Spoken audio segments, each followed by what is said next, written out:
কয়েক ঘন্টা আগে উচ্চ মাধ্যমিক অর্থাৎ দ্বাদশ শ্রেণীর বাংলা পরীক্ষা শেষ হয়েছে। আশা করি তোমাদের সকলের পরীক্ষা ভালো হয়েছে। তোমরা স্ক্রিনে দেখতে পাচ্ছ বাংলা প্রশ্নপত্র। এই প্রশ্নপত্রের সঠিক সমাধান তোমরা দেখে নাও।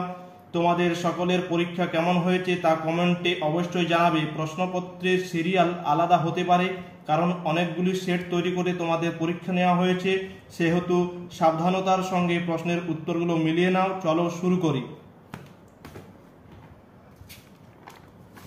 প্রত্যেক বর্গের পঞ্চম ধ্বনিগুলোকে বলা হয় নাসিক্য ধ্বনি।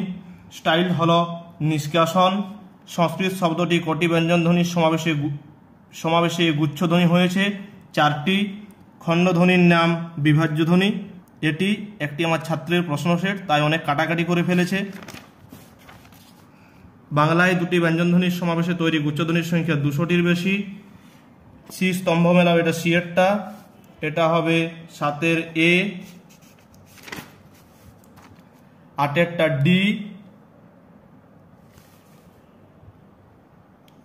9-এরটা হচ্ছে সি,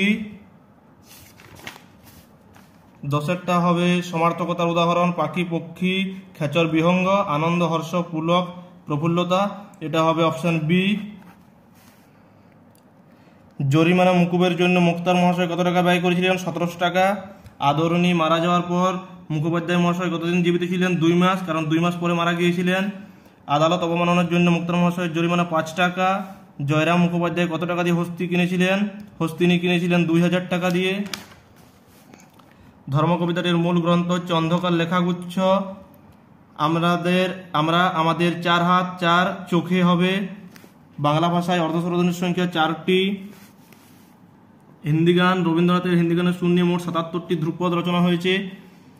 19-এরটা হবে সি, 19-এর দাগের প্রশ্ন হবে সি। 20 দাগের উত্তর হবে বি এরটা।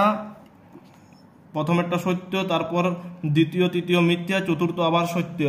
পোটরাজ গল্পটি অনুবাদ করেছেন সুনন্দন চক্রবর্তী। 22-এরটা ধুয়ে মুছে আগুন বানানোর জন্য। ক থেকে ম পর্যন্ত স্পর্শধ্বনি, এটা হবে সুরতরঙ্গ, কারণ সুরের ওঠানামা 2 ধরনের সুর। দারুণ শব্দের আদি অর্থ দারু বা কাষ্ঠ নির্মিত, আর পরিবর্তিত অত্যন্ত। পরিবর্তিত অর্থ হচ্ছে অত্যন্ত, অর্থাৎ অর্থের পরিবর্তন হয়েছে, রূপান্তর। এটা দুয়োরানি, দিগ্বিজয়ে যেতে হবে। দিগ্বিজয়ের জন্য কে সাজিয়ে দিলেন? এ দুয়োরানি। খরজুরের দ্বীপ আসলে কি? যেখানে কবি পৌঁছতে চান। চলিত ভাষায় কি আর শিল্প নৈপুণ্য হয় না? চলিত ভাষা বলতে বোঝায় মানুষের মুখে প্রচলিত দৈনন্দিন ভাষা। সংস্কৃত ভাষাকে স্বামী বিবেকানন্দ বলেছেন মরা ভাষা। দুটো চলিত ভাষায় যে ভাবরাশি আসবে তা পাওয়া যাবে না। 2000 ছাদি বিশেষণে। কবিরের ধর্ম ছিল সত্যের বয়ান। এটা হবে তোমার ভালোবাসা। এই উত্তরটা হবে ভালোবাসা। নিশ্চিত পৌঁছবো সেই তৃষ্ণাহর খরজুরের দ্বীপে, এটা লক্ষিতায়। 34-এরটা লক্ষিতায় হবে। দুর্পদ মারিয়াইকে ভোগের সঙ্গে দিত নারকেল, এটা কবির সুমন। 36-এর দাগ Kabir Suman. Institute of nuclear physics, Meghnad Saha. Beighton cup hockey খেলার সঙ্গে যুক্ত।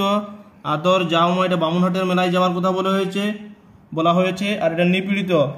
এই ছিল তোমার আজকের 40টি প্রশ্নের সঠিক উত্তর। তোমাদের পরীক্ষা ভালো হয়ে থাকলে অবশ্যই কমেন্ট করবে। পরবর্তী পরীক্ষার জন্য তোমরা ভালোভাবে প্রস্তুতি নাও। আজ এই পর্যন্তই, দেখা হচ্ছে পরবর্তী ভিডিওতে।